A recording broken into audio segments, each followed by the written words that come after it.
Ralph Waldo Emerson famously said, "Life is a journey, not a destination." I believe it is the same when it comes to financial freedom. We all like to think that financial freedom is a final destination that we will one day reach. And once we reach it, there will be unicorns and fireworks and all our problems will just vanish. However, if we were to think this way, we would be in a world of disappointment. Hi, if you're new to this channel, welcome to Master Wealth, a channel dedicated to helping you master money and achieve financial security. Financial freedom, like life, isn't a destination. It is a journey. And like a journey, each stage has its own set of adventures and lessons we can learn from. So, in this video, we want to walk you through what we believe are the 7 stages of financial freedom. Each stage has its own unique value and its different level of freedom it can provide. I'd be curious to know at what stage you're currently in and what you're learning from it. Please let me know in the comments below because I'd love to hear more about it.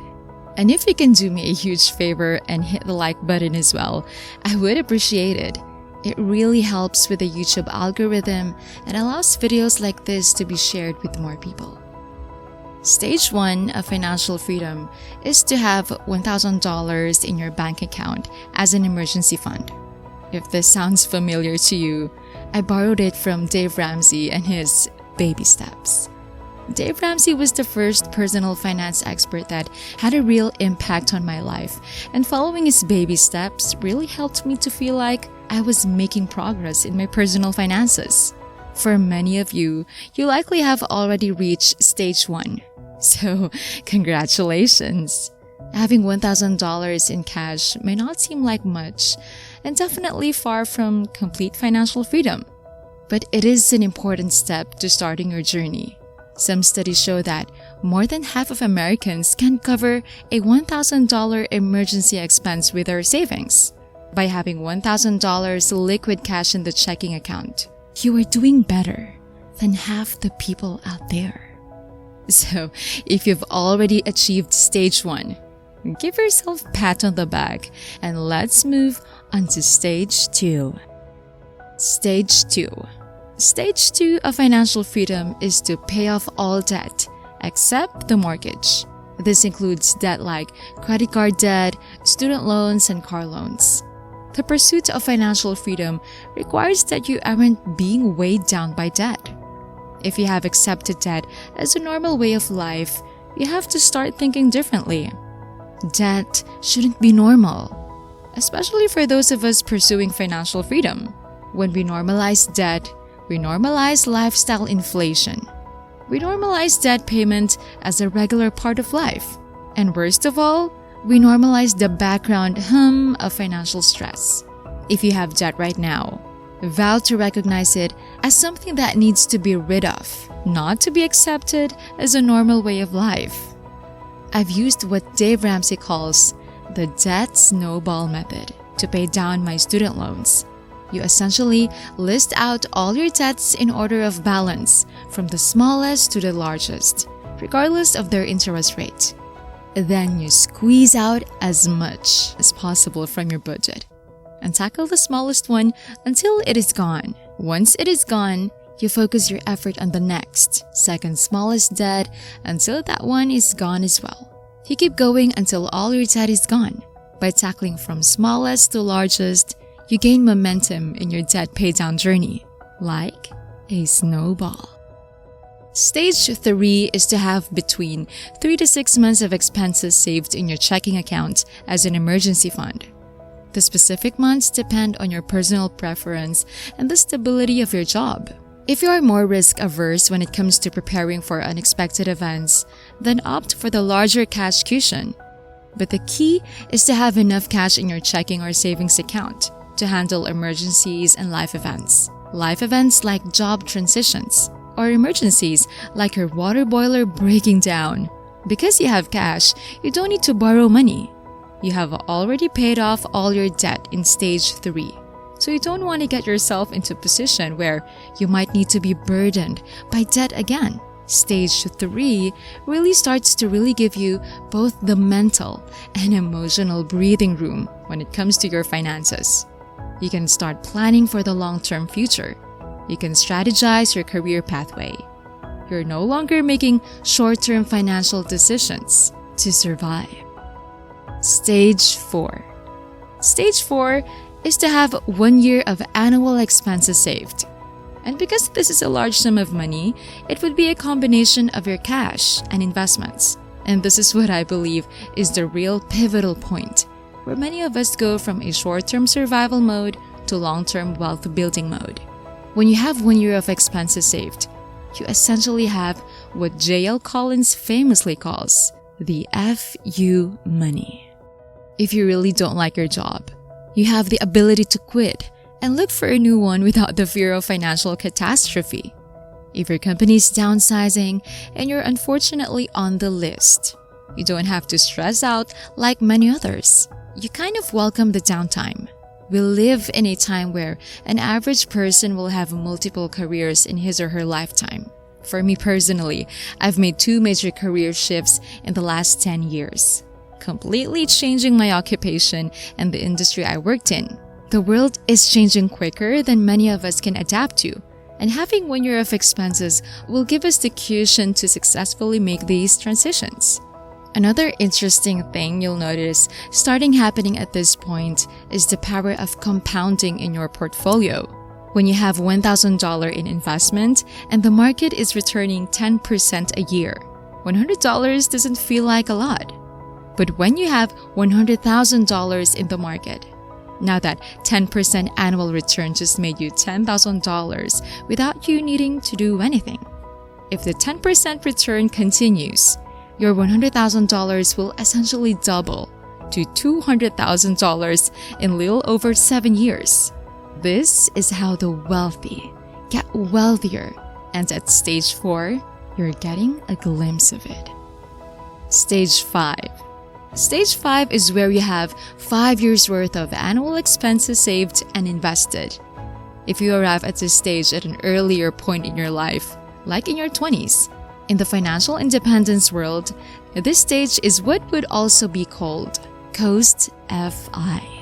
Essentially, where you have enough invested in the market that even if you don't invest any more money going forward, the compounding will allow you to have enough to retire when you reach the age of 65. If you are at this stage right now, really, congratulations! You have really achieved more than the majority of Americans will ever achieve in a lifetime. And the compounding effect on your portfolio is really kicking in now. For example, let's say your annual family expense is $100,000 and you have saved and invested $500,000 in the market. At a simple 10% of market return, your portfolio is growing at $50,000 a year. That's half of your annual expense. Of course, you aren't spending this amount and it's being reinvested into your portfolio, which allows you to grow that portfolio. Let's say a same trajectory of 10% a year, which means without you doing anything, your investment will have grown to $1 million in little over 7 years. I'm simplifying everything here, of course. There are a lot of factors that go into market returns. But the point here is that when you get to stage 5, you will really start to feel the power of financial freedom. Stage 6. You reach stage 6 when you have 10 years worth of annual expenses saved and invested. At this stage, your portfolio returns could be equal to your total annual expense. Using the same estimate as earlier, assuming a $100,000 annual expense, you now have $1 million in your portfolio. At 10% annual return, your portfolio is generating $100,000 from market return alone. This is quite amazing if you think about it. Imagine how many hours you have to work a year to make that $100,000 a year. Your sweat, blood, and tears go into making sure your family is financially taken care of. The $100,000 pays for the house mortgage, food on the table, insurance, your son's orthodontist expense. When you have 10 years worth of annual expense in the market, It essentially is generating that same amount, but without the sweat, blood, and tears. Talk about passive income. It is quite an amazing feeling if you're able to reach this stage. You might even start to feel rich. And this stage is also where you want to also check yourself because it represents a danger point for many. When you have this much money in the market and you feel the emotional freedom that comes with it, it's also possible to fall into complacency when it comes to your budget. You stop looking at the right side of the menu when you order food. Instead of continually shopping at Old Navy, you jump to Banana Republic. Nothing wrong with Banana Republic, but what happened to Gap? You can't just skip it on your way to lifestyle inflation.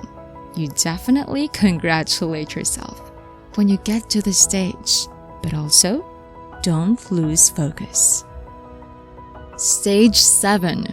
Stage 7 is 25 times your annual expenses saved and invested.